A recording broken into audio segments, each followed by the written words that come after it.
Dollar. Dirt and money, no soul. Had to go and get it, ain't no time to kick it. Got a stack and flip for my foes. Dollar.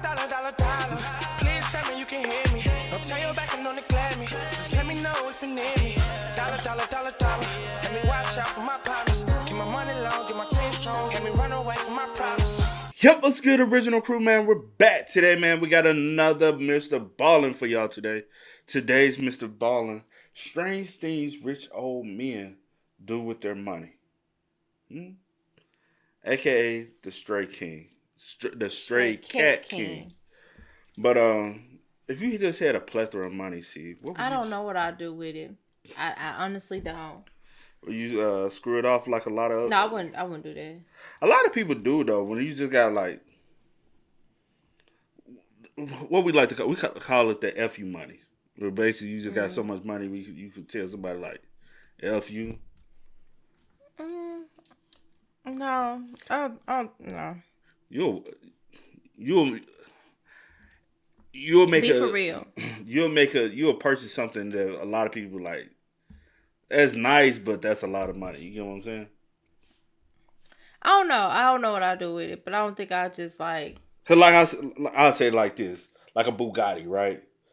You buy that when you got like that real effing money, but like a lot of people, that's nice, but it's a waste of money. Because the Bugatti is a multi-million-dollar car. Like you spend $2-3 million on a car. But is it really worth that money? You get what I'm saying? Yeah. It's nice. Nice to look at, huh? Yeah. Yeah. But it ain't nice in my bank account. You get what I mean? I feel you. So you telling me you wouldn't make a purchase like that? I can't sit here and say that I would or I wouldn't make a purchase like that. But knowing how I am. But you got FU money. Knowing how I am, But you got the FU money. I know, but it's also... You got the comings on. I think I'll still have the same mindset, depending on... Ain't that what Dolph said? Comings on. I think I would still have the same mindset, despite how much money I have. But if I got... I would... $700 million... different, because you like to spend money. No, you like to spend money, too. I don't. You like said to two. Yeah. No, I don't. Like you got 700,000. I mean, not 700 million in the account. You blowing through it. No, hell no. You already know I'm not. Because you already know the first thing I think about is bills, taxes, all that. I'm the finance guy around here. Trust me. Trust and believe. Let's get into the video. Let's see what this man doing with his Let me money. know what y'all would do with y'all money if y'all had FU money. You know what I'm saying? What's the first like stupid, but it's like, dang, I always wanted that purchase that you made. Like, is it a fancy car? Is it like a fixer upper? You know what I'm saying? Like an old school fixer up. Now you look. She's like, oh, that would be nice. You know something? I probably would like something like that. I would buy like an old school.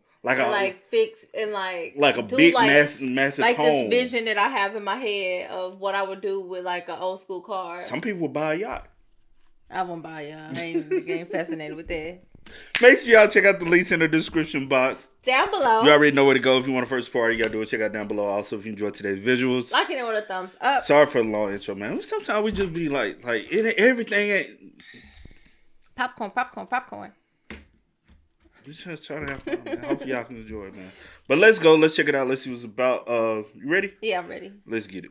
No matter how absurd this story gets, remember, it's true. But before we get into today's story, if you're a fan of the strange, dark, and mysterious delivered in story format, then you come to the right channel because that's all we do, and we upload 3 or 4 times every week. So if that's of interest to you, please sneak into the like button's house and lightly toast all of their bread and then put it back in the bag. Also, please subscribe to our channel and turn on all notifications so you don't miss our weekly uploads. All right, let's get into Now, somebody go down there and toast all your sourdough bread, you're going to be pissed off. I said it, yeah, don't touch my sourdough bread. All right, so I'm going to go down there and toast all your sourdough bread and then put it back in the bag.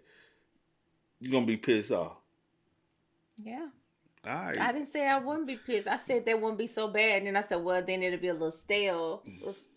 So I'm going to do your sourdough bread just so we can... Just check it and see. You be looking for that sourdough bread, so yeah, I'm going to go play with it. She's like, don't play with today's story.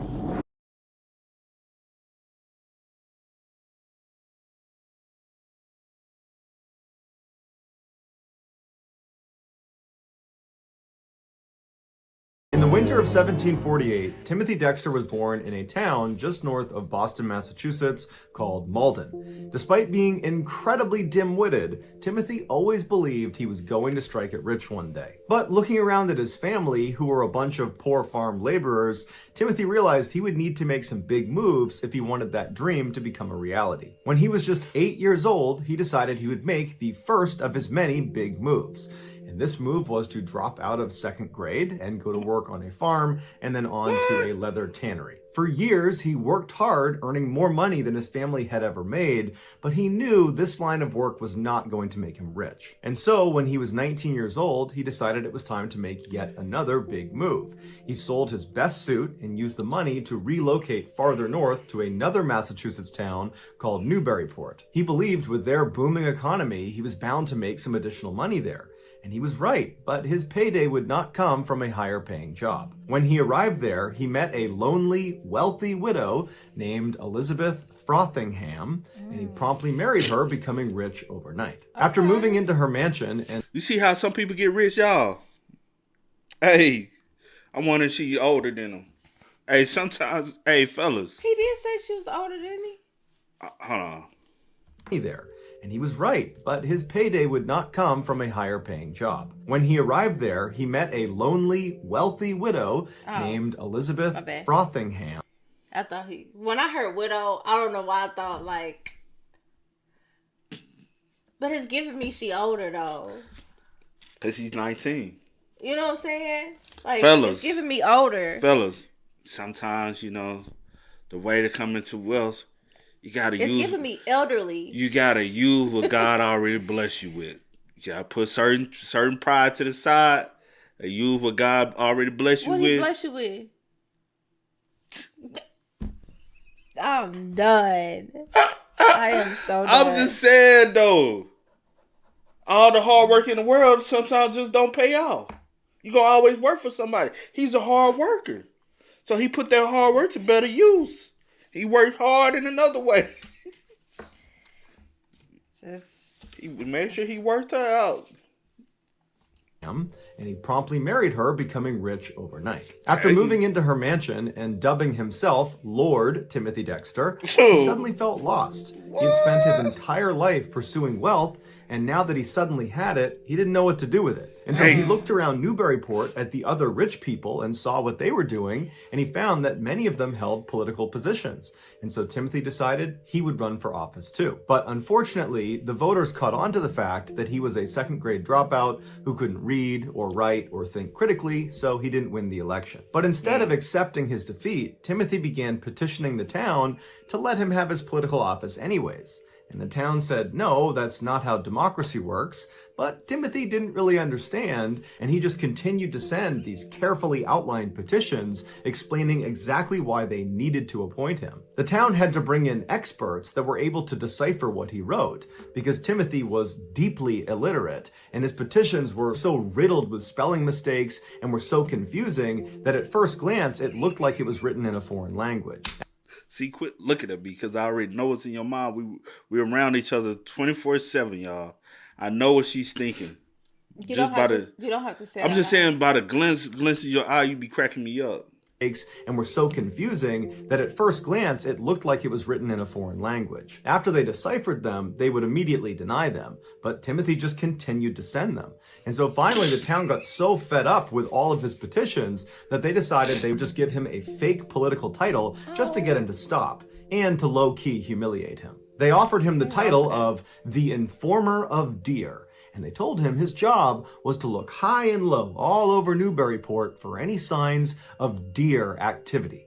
And the joke was, in Newburyport, there are no deer. But Timothy did not find this humiliating. He did not see the joke in it. He took it very seriously and believed his petitions had worked. And so he took his political title, and with great enthusiasm, he got to work, spending all hours running all around the town, carefully documenting all deer activity, of which there was none. At the end of his term, Timothy felt like he had accomplished a lot as the Informer of Deer and was ready to move on from political office. And so he turned in his official Informer of Deer logbook to the town and told them they should pass it along to the next informer of Deer to get them up to speed. Unfortunately, when the town opened that logbook, they found it contained only crude pictures of deer and then illiterate ramblings about deer that were so difficult to decipher that even the experts weren't able to do it. And so the logbook was thrown away, and the informer of Deer position was never filled again. Shortly after the American Revolutionary War broke out between the colonies in America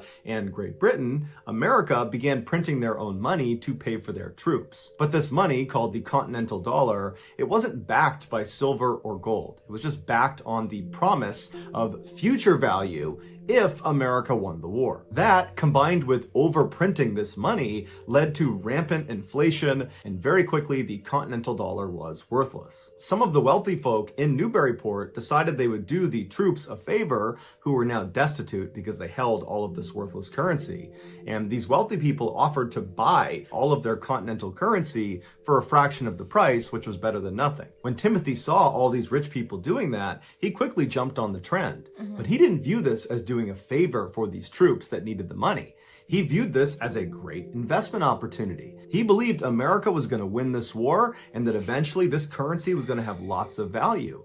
And so he invested all of his savings into buying back the Continental Dollar. When word spread that Timothy had made this terrible investment, because at the time, nobody was predicting this currency would have any worth, really even if America won the war. When they found out that Timothy had made this ridiculous investment, his peers, the other wealthy folk in Newburyport, they were thrilled. They were so annoyed by Timothy, and they didn't like the fact that he was kind of on their level because he had some money. And so they were excited to see him go bankrupt. But sure enough, at the end of the American Revolution, when America won the war, Congress made good and backed the currency, making Timothy one of the richest people in America overnight. Right away, Timothy used his second big windfall of cash to purchase the most luxurious mansion in the richest neighborhood in all of Newburyport. But beyond that purchase, he didn't really know what to do with all of this money. It was very overwhelming. And so after several weeks of deep introspection where he tried to figure out, who he was now and what he wanted to be,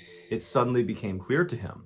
He needed to construct 40 wooden statues of random famous men on his front lawn. These statues included George Washington, Napoleon Bonaparte, Thomas Jefferson, and of course himself. The inscription under his statue read, "The first in the East, the first in the West, and the greatest philosopher in the Western world." After a sculptor was done, Timothy went out to inspect all 40 statues, and he discovered what he believed to be a huge discrepancy on one of them. Underneath Thomas Jefferson's replica, it said the author of the Declaration of Independence, which is accurate. But he told his sculptor that he was supposed to put down the author of the Constitution. And the sculptor very gently said, "That's not right. It should be the Declaration of Independence." Timothy became irate. He was not having it. And so he ran into his mansion and came out with his oversized hunting rifle and began firing at the sculptor's feet until he made the change. After Jefferson's title was fixed, Timothy noticed another discrepancy on another statue.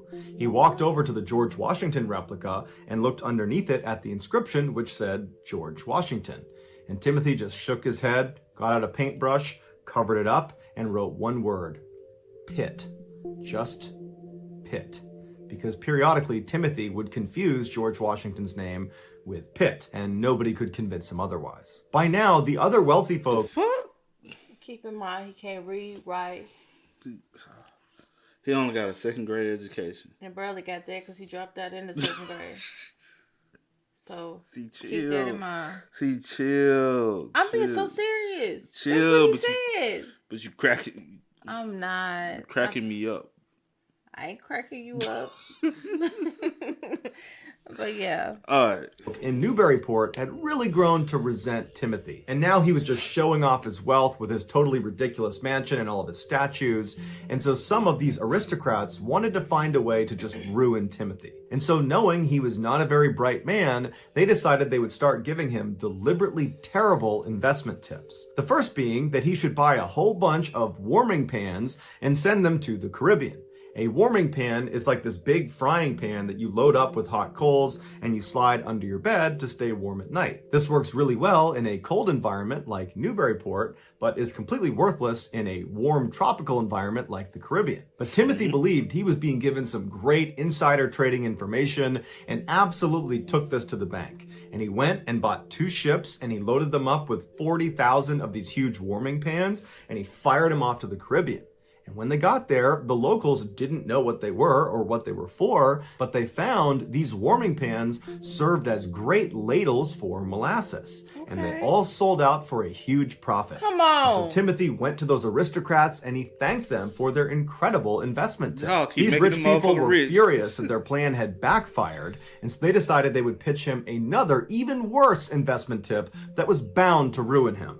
They told him, why don't you buy up a whole bunch of coal and send it to Newcastle, England? Newcastle being the coal capital of the world, where there was so much coal there was actually an expression at the time, that's like sending coal to Newcastle, which meant you're doing something completely pointless. But these fine rich folks had never done Timothy wrong, and so he took their advice and once again took it to the bank. He loaded up his ships with coal and he sent them off to Newcastle. And this would have ruined him had it not been for the coal workers' strike that occurred right before his shipment arrived. And so when Timothy's coal arrived on the shores of Newcastle, there was a coal shortage and all of his coal sold out for another huge profit. And so once again, Timothy went back to the aristocrats and said, thank you for the incredible advice. Now truly irate that their plan has backfired 2 times, these aristocrats got together and said, okay, we got to set him up for something that's going to make him fail. And so they pitched him one more terrible investment tip. This was, hey, Timothy, why don't you go buy all the whalebone you possibly can? Just hoard it, keep it in your house, because someday it's going to get really valuable. At the time, whalebone was extremely expensive and losing its value every single day. But again, Timothy thinks these people have never done me wrong. I'm going to do just that. And so he went out and he collected thousands of pounds of these rotting whalebones and made a huge stockpile in his basement. And shortly after he had built up this mountain of bone, over in France, it became fashionable for men to wear corsets. And wouldn't you know it, these corsets were made out of whalebone. And so once again, Timothy's investment completely paid off. And so he tipped his hat for a 3rd time to these rich folks that just keep making him more and more money. After these 3 big investment wins, Timothy was very confident and he viewed himself as a shrewd investor. And so he began to believe that he could identify winning investments himself. And so the first winning investment that he identified was to purchase all these stray cats in Newburyport that were lined up for euthanization. Timothy figured these mangy, sick, feral animals would make great house pets in the Caribbean. And so he loaded them all onto his 2 ships, he fired them across the sea, and wouldn't you know it, they sold like hotcakes. Not because they were cute and cuddly, but because, unbeknownst to Timothy, the Caribbean had a huge rat infestation problem in their warehouses, and so his shipment of stray cats arrived at the perfect time. At some point, after all these successful investments, Timothy started to wonder about his legacy. How would people remember him after he was gone? And so there was only one way to find out. Timothy, very elaborately, faked his own death. And as he hid, watching his funeral, he noticed his wife, Elizabeth, wasn't as sad as he thought she should be over the death of her husband. And so he leapt out in front of the thousands of people that were there and he began beating his wife with his cane. After this, Timothy decided he didn't really like his wife anymore, and so he decided he would just tell people she was dead, even though she was not dead. And so when people came to Timothy's mansion and they saw his wife walking around, clearly alive, Timothy would tell them, oh, she's a ghost. And because at this point Timothy was so wealthy and so influential, people just kind of accepted this and began viewing Elizabeth as a ghost. Before Timothy's actual death, he penned an autobiography called A Pickle for the Knowing Ones, a title that to this day people still don't really understand. Inside the book were 24 pages of completely illiterate ramblings with absolutely 0 punctuation. The book was so terrible that it actually sold out very quickly because people thought it was funny to buy this book. After people criticized Timothy for not using any punctuation, Timothy printed a 2nd edition where at the very end he included a single page with 13 lines of just random punctuation marks with a note at the bottom that said, go ahead and sprinkle these in as you see fit. In 1806, just a few years after publishing his book, Lord Timothy Dexter, the informer of deer, quietly passed away, this time for real. So that's going to do it, guys. If you found the secret in today's video, let us know in the comments what it is and where you found it, so give us the timestamp. And if you're the first to do that, we'll pin you at the top of the comments section. If you enjoyed today's video and you haven't done this already... That's crazy. That was a crazy story. Somebody been spamming us up to watch this one for what?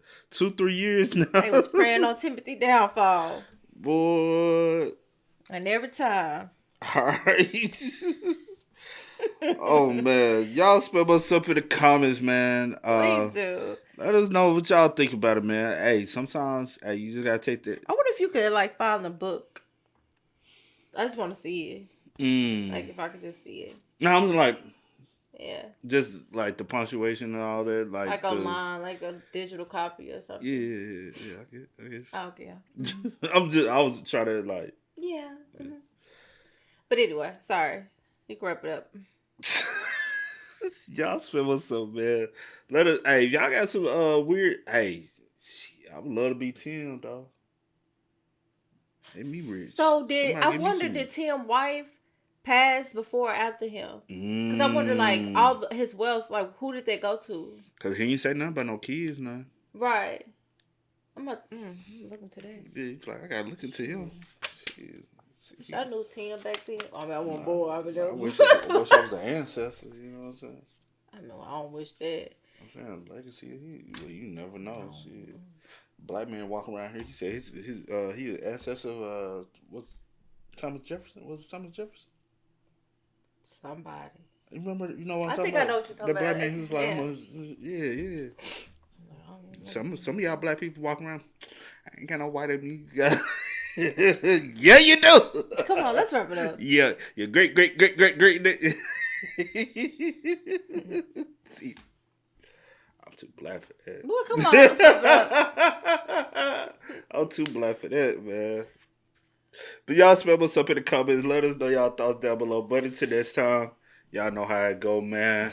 I do go by the name DJ New Kid. This is Sierra the Coast. We are. Kid and We are. Peace. Ain't no time to kick it, got a stack of flip for my foes. Dollar, dollar, dollar, dollar.